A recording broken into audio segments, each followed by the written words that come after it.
ಮಿತ್ರರಾದಂತಹ Shravan sir ಅವರೇ ಹಾಗೂ ಹೆಸರಾಂತ ಗಾಯಕರು ಬಹಳ ಲವಲವಿಕೆಯಿಂದ ನಮ್ಮೆಲ್ಲರನ್ನು ಸಂತೋಷಪಡಿಸಲು ಬಂದಿರತಕ್ಕಂತಹ ಮುಖ್ಯ ಅತಿಥಿಗಳಾಗಿರ್ತಕ್ಕಂಥ ಮಯೂರ್ ಸರ್ ಅವರೇ ಹಾಗೂ ಈ ನಮಗೆ ಸ್ಥಳಾವಕಾಶ ಮಾಡಿಕೊಟ್ಟಿರ್ತಕ್ಕಂತಹ ಈ ನಿಲಯ ಪಾಲಕರಾದಂತಹ CMS ಮಕ್ಕಳ ಮನೆ ನಿಲಯ ಪಾಲಕರಾಗಿರ್ತಕ್ಕಂತಹ ಸೆಲ್ವರಾಜ್ ಸರ್ ಅವರೇ, ಹಾಗೆಯೇ ರೈತರ ಸಂಘದ ತಾಲೂಕು ಅಧ್ಯಕ್ಷರಾದಂತಹ ನಾಗಪ್ಪ ಅವರೇ,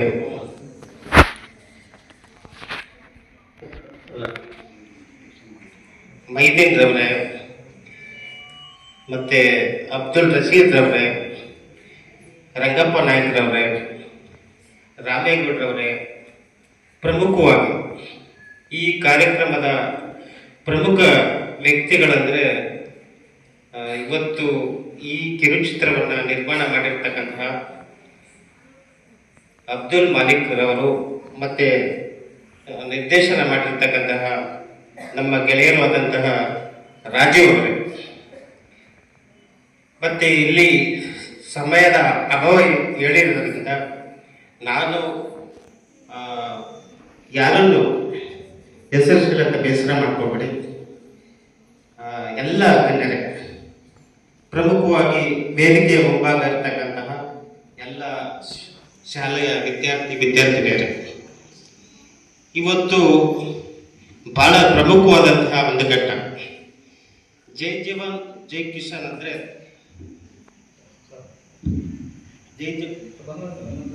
ಜೈ ಜವಾನ್ ಜೈ ಕಿಸಾನ್ ಅಂದ್ರೆ ನಾವು ನೀವು ತಿಳಿದಂಗೆ ಒಂದು ಅಭಿಮಾನದ ಮಾತಿದು.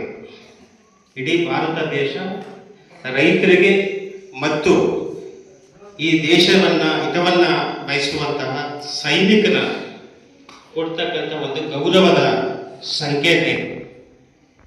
ಇದನ್ನ 1965ರಲ್ಲಿ ಈ ದೇಶದ ಮಾಜಿ ಪ್ರಧಾನಿ ಮಂತ್ರಿಗಳಾದಂತಹ ಲಾಲ್ ಬಹದ್ದೂರ್ ಶಾಸ್ತ್ರಿ ಅವರು ಈ ಒಂದು ಘೋಷವಾಕ್ಯವನ್ನ ಈ ನಾಡಿಗೆ ನೀಡಿದಂಥವರು.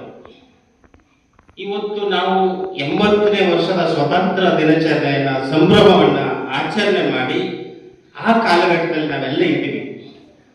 ಇಂಥ ಸಂದರ್ಭದಲ್ಲಿ ಈ ಚಿತ್ರವನ್ನ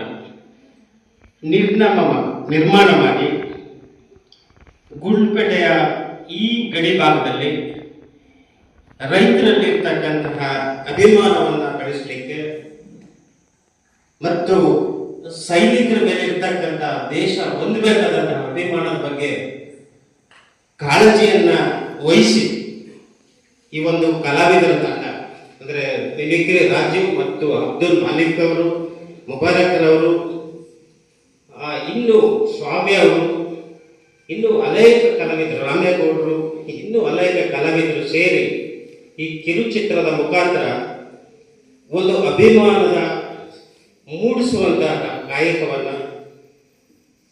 ಮಾಡಿದ್ದಾರೆ. ಇವತ್ತು ನಾವು ದೇಶದ ಬಗ್ಗೆ, ರೈತರ ಬಗ್ಗೆ ಮಾತಾಡೋದಾದ್ರೆ ದೇಶದ ರೈತ ಬೆನ್ನೆಲುಬು ಅಂತಕ್ಕಂಥದ್ದನ್ನ ನೀವು ಒಪ್ಪಲೇಬೇಕಾದಂಥ ವಿಚಾರ. ಇಡೀ ಜಗತ್ತಿನ ಎಲ್ಲರೂ ದೇಶದ ರೈತರಿಗೆ ಗೌರವ ಕೊಡಬೇಕು. ಯಾಕೆಂದ್ರೆ ಹಸುವನ್ನು ನೀಗಿಸುವಂತಹ ಇಡೀ ಪ್ರಪಂಚ ನಿಂತಿರ್ತಕ್ಕಂಥದ್ದು ರೈತರ ಅವಲಂಬನೆ.